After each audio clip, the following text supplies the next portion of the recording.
Now, Labor have been in office 6 months and they're already talking about a carbon tax. Seriously.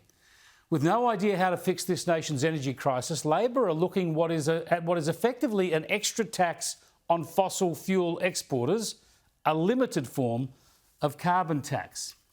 Look, you know what I've been saying for years on this. Number one, our net zero ambitions pushed by the political left will only create an energy supply and cost crisis. We're already seeing that. Number two, I've said Labor and the Greens are a massive threat on this issue because they're so ideological about it. They've actually convinced themselves that little old Australia, 1% of global emissions and shrinking, needs to and can save the planet. So looking after working Australians and our industries doesn't seem to matter so much by comparison.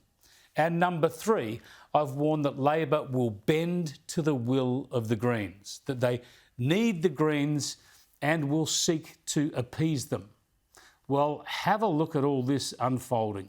Here's a little reminder of when I showed you last week what Greens leader Adam Bandt was saying. Inflation is soaring. Power bills are going through the roof. The government must freeze electricity bills and make the greedy energy corporations pay for it. Yep, always a tax as a solution to any problem. Tax the people and companies you despise, and that will fix your problems, apparently. But incredibly, just a week later, this turns out to be exactly the sort of plan that the Albanese Labor government is considering. And the Prime Minister certainly isn't ruling it out. Just on the power prices, is one of the things you're looking at a short-term tax on the mining industry? Because there's a report in the Australian today that Cabinet will consider a new tax on gas and thermal coal, and the idea is that money would then go towards power bill relief for Australian households. Is that on the table? Well, what we have said, Ben, is that we'll put all sensible measures remain on the table. We're working these things through, including talking with industry themselves, but we need to provide relief.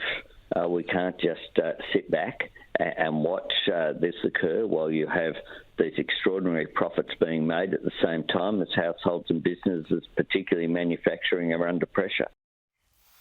Can't help themselves, can they? So let's get this straight. Stick with me here. This will take a bit of following. The reason we have an electricity shortage is because government policies continue to deliberately favour renewable energy. The rules are designed specifically to force coal and gas out of the market. And they've worked. Huge amounts of coal and gas-fired electricity generation has left the market.